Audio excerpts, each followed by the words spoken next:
Good morning, everybody, and welcome to part 3 in our atomic radiation lecture. In this part, we are going to solve a problem about the atomic radiation line shape function. Actually, it's a problem listed in the last slide of our PowerPoint presentation lecture uploaded in the e-learning. Okay, let's now start to solve the problem. If you turn on your slides and read the problem, you will find that the spontaneous emission profile from a certain transmission can be approximated by the shape below. What is the simulated emission cross-section? What is the absorption cross-section? Now, let's start to solve the problem step by step. And let's now start to understand what is written as a given in this problem. You will find that we have two types of charts or graphs given. First, on the left hand side there is two energy bands named by J1, which is equal to 1, and J2, which is equal to 2. It's equal to, here this is equal 1 and this is equal 2, and two numbers are written on the right hand side, which is 2627 with the unit centimeter minus 1 and 18340 with the unit centimeter minus 1. From this diagram, you can easily imagine that this is an energy level or energy band. This is E1 and this is E2. However, what you can easily recognize is that this is somehow unknown unit from our perspective. Usually when we have E1 and E2, we have either energies in electron volt, or we have frequencies in hertz or centimeter or second minus 1, or wavelengths in centimeter, for example. But now the unit is given in terms of centimeter, which is with minus 1, which is somehow unknown for us. The other given is a line shape function.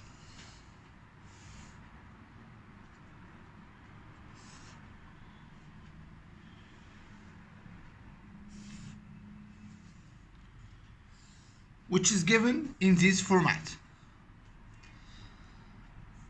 As you can see here, we have mu naught dash, here plus 1, here minus 3, here minus 4, and here we have the value k, and here we have the value k over 3, and the unit again is centimeter minus 1. Again, this is somehow an unknown unit for us.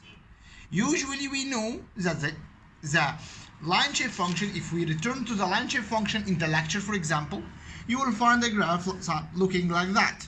Here we have a mu, here we have something like a bell shape, and here we have g of mu. We know that mu here is given as a frequency, the terms of hertz or centimeter power minus 1, and the integration of g of mu d mu is equals to 1, because this is a probability. Then g of mu has a unit of seconds, which is the reciprocal of the x-axis unit. So now this is the line shape function we are familiar with. However,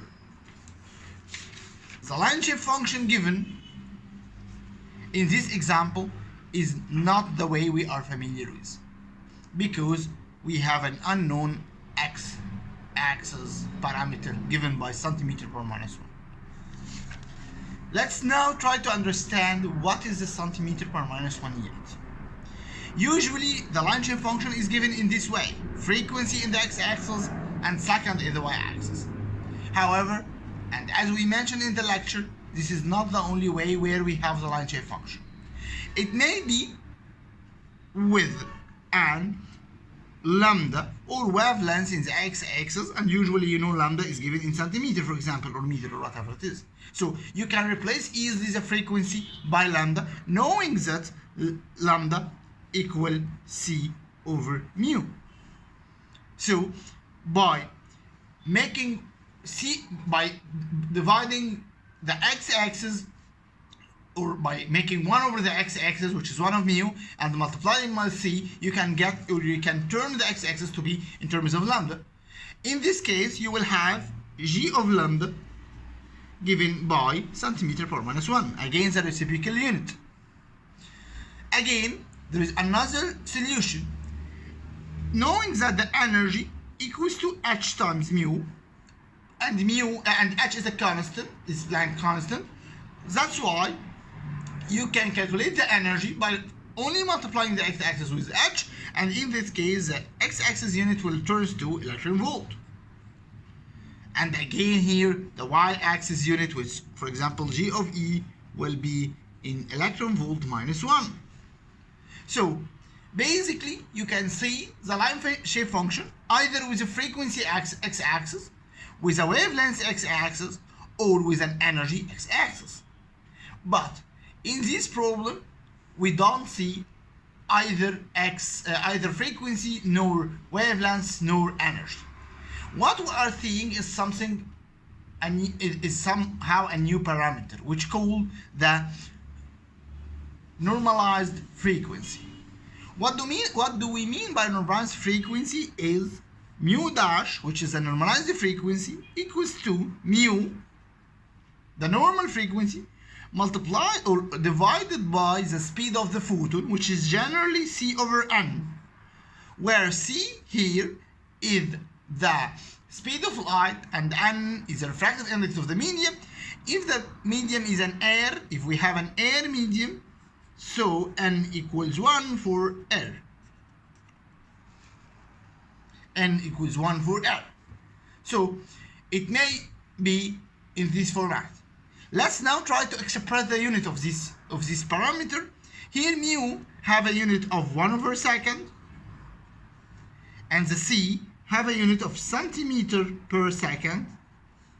Then the term mu dash will have a unit of centimeter minus 1, which is the unit we see in our case. So whenever you find a centimeter per minus 1 on the x-axis of your line shape function, here if it's centimeter minus 1, that means you have a normalized frequency.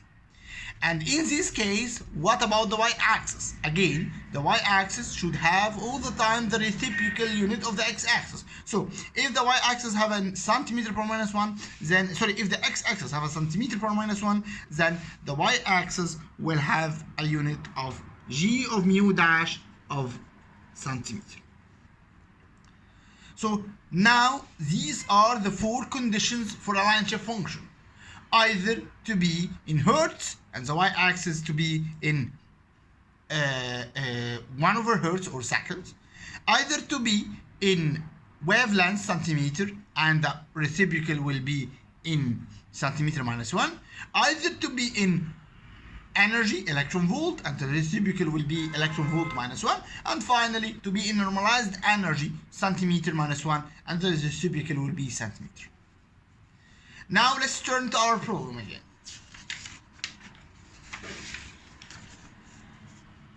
This is our line shape function, as you can see it here. We understand what is the centimeter per minus 1. So we should expect that these case values are now in terms of centimeter, which is the y-axis values of this graph, in terms of centimeter, which is the reciprocal of the centimeter per minus 1. Let's now try to solve our problem. What we are going to calculate, we are required to calculate the stimulated emission cross section and the absorption cross section. Let's start with the stimulated emission.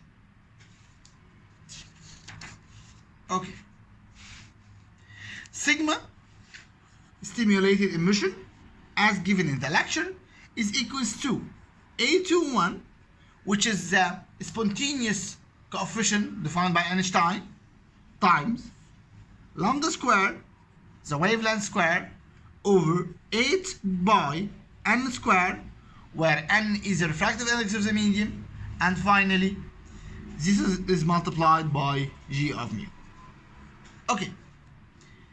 As far as there is no medium is mentioned, we can easily say that we are working in air. So n is equals to 1.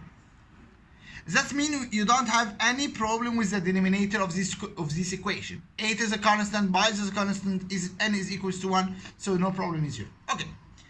If you return back to the body of the question, you will find that A21 is given.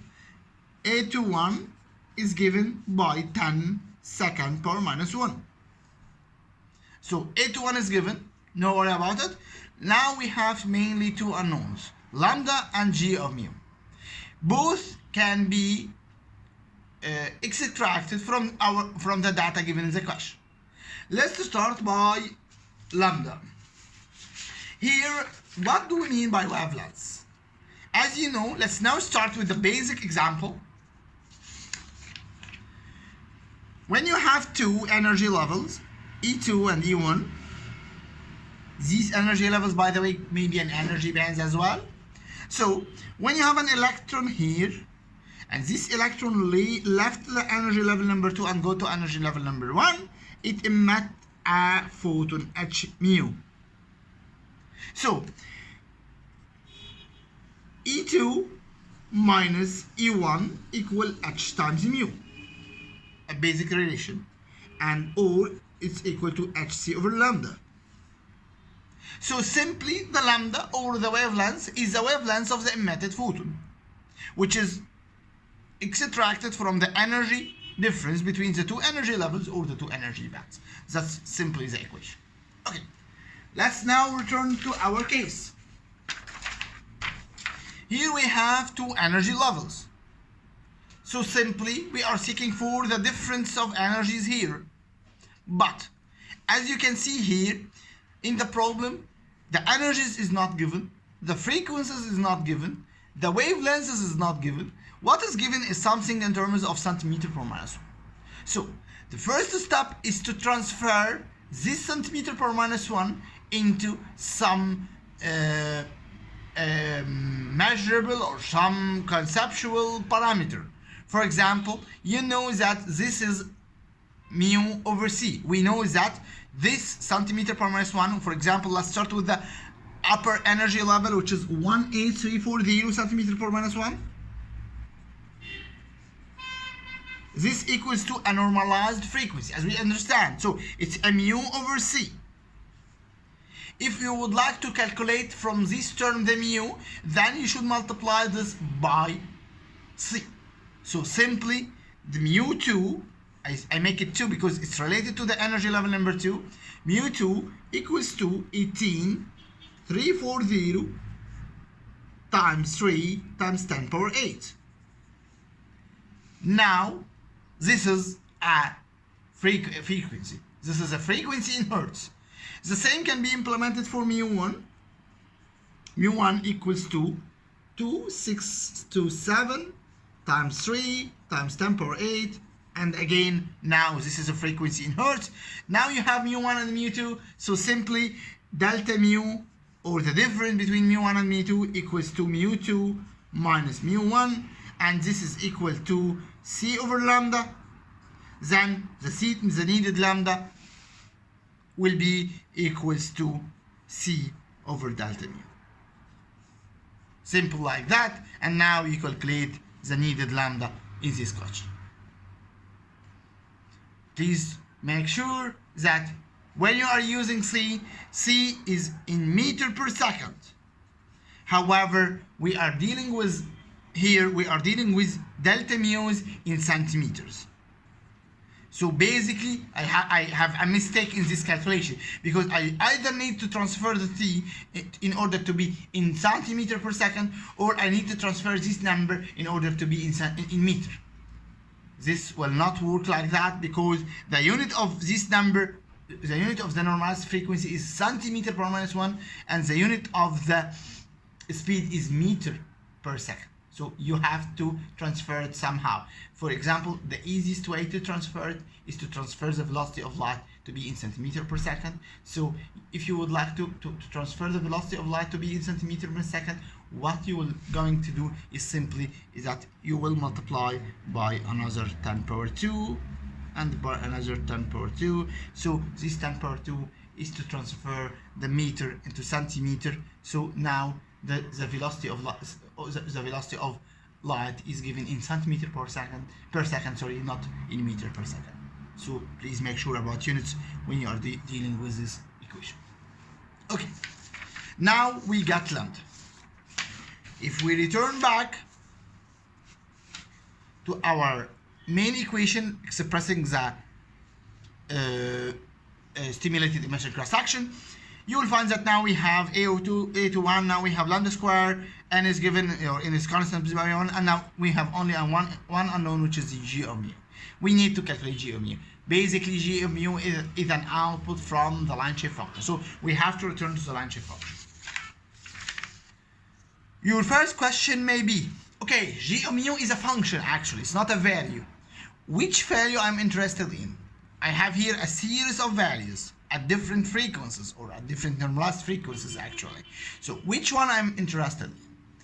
Here we are interested in the one corresponding to the lambda we calculated. We are interested in the central line width function, which is here at mu dot dash, the peak one. So you are interested to calculate here. So basically the value of mu of g of mu at g of mu dot dash is k. This is the peak value here. But we don't know anything about k. K is just a constant. How should we calculate k? This is the second challenge in this part. Here you have to make use from the rule we mentioned, that the integration over the curve for any line shape function should be equals to 1. So simply that means that the area under this curve should equals to 1 all the time. How can we calculate the area under this curve? Let's now start to divide this shape into some standard geometrical shapes and calculate the area of each one individually.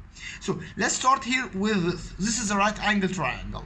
We have a height of k over 3, and we have a base of 1, which is -3 minus 4. So the area of this portion is half the base, which is half the base, which is 1 times the height, which is k over 3. This is the first term. So now let's go to the other side. This is another triangle. Here this is 0, this is central point, this is 1, so the base is 1, the height is k, then the area will be half k times 1. Now let's go to the intermediate trapezoidal. This trapezoidal can be divided into a rectangle and a triangle. For the rectangle we have a length of 3 and we have a height of k over 3. So simply it's 3 times k over 3. And finally we have an upper triangle here, right angle triangle, with a base of 3 and with a height of this height. This height is simply k minus k over 3. So this height is 2k over 3, which is the difference between k and k over 3. So simply you can have here and half 2k over 3, which is the height, times 3, which is the base. This equation should be equals to 1 all the time. Again, very simple equation. You can calculate k, and now you have the g of mu dash. Here we comes to the final trick in this question. When you calculate k, please remember that in this case k is given in centimeter, because the x-axis is mu dash, which is normalized frequency in centimeter per -1, so k is given in centimeter. However, based on our definition in the stimulated emission cross-sectional given in this equation, g of mu should be given in second. If you remember, we say that g of mu is second, A21, the rate is second minus 1, so they are compensating each other, and then the final unit is lambda square, which is meter square. That's why we call it stimulated emission cross section. So now you have to transfer the k you got from centimeter into second. Actually, this is very simple. We have k in centimeter, and we need to get k in seconds, which is g of mu. So you have to multiply here by something which has a unit of second per centimeter. If you multiply centimeters over second by centimeter, you will get seconds. What is second is 1 centimeter? Basically, it's 1 over c, 1 over the speed of light. So what you will just do is to get k, which you calculated from the area under the curve equation here. If you remember, you calculate k. The k here, the unit of centimeter. So what you are going to do is to get k, and then you will multiply k by 1 over 3, and then you will get k or g of mu in seconds, and here you can substitute in this equation. Simple like that. Okay, so this is the first requirement in the question, which is asked to calculate the stimulated emission cross-section. The second requirement is actually a very easy one. Is what you are going to do is to calculate the absorption cross-section. Simply, the absorption cross-section is equals to G2 over G1 times the stimulated cross-section. You already calculated the stimulated cross-section from part 1. G2 of G1 are given in the terms that G equals 2J plus 1. G and J are constants. We are not interested on this in the course. So simply here, J is given equals to 2, so the corresponding G is equals to 3, which is 2 times 2 plus equals to 4 plus minus 1, I think. Yeah, I think it's minus 1. Sorry, I'm sorry. So 2J minus 1. So G here is equals to 3, and G here is equals to 1. So it's 1 over 3. So here 1 over 3 times cross-section of the stimulus. Simple way. So it's one direct substitution equation that you can get the absorption of the absorption cross-section sigma absorption. This is our question. Please try to make it step by step by your hand. This is somehow a very important question. Usually we can have different types of line shape functions. I mean, the shape you can see here is not a standard one. We can have a different type of line shape functions. However, our procedure in solving the problem is the same with different line shape functions. Thank you very much, and see you in the next lecture, inshallah.